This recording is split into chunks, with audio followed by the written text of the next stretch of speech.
So, as the war continues in Ukraine, congressional members say the U.S. should be prepared for cyber attacks from Russia. Our USVI News correspondent, Washington, D.C. correspondent Rachel Knapp reports. If Russia pursues cyber attacks against our companies, our critical infrastructure, we are prepared to respond. For months, we've been working closely with the private sector to harden our cyber defenses, sharpen our ability to respond to Russian cyber attacks as well.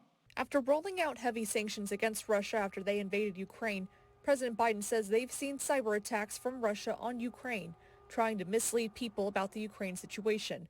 And political analysts say Russia's focus could pivot to the U.S. I think it's very likely that we will incur some cyber attacks in the United States.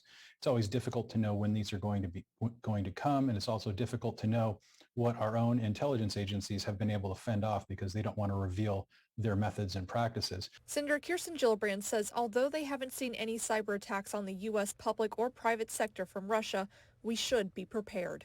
And those attacks will likely not come in the form of an attack on government, but it'll more likely come in the attack of the private sector. Gillibrand says hackers have already caused problems in New York before, attacking the Metropolitan Transportation Authority a few months ago.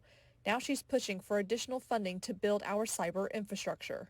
The sanctions that the U.S. and our allies have levied on Russia following the invasion of Ukraine have increased the risk of retaliatory cyber attacks, particularly against New York State infrastructure and individuals.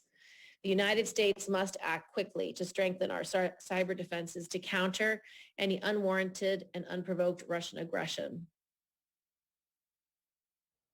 In some of those cybersecurity measures the senator mentioned include using a two-factor verification process when logging into your computer and accounts, as well as updating all of your computer systems.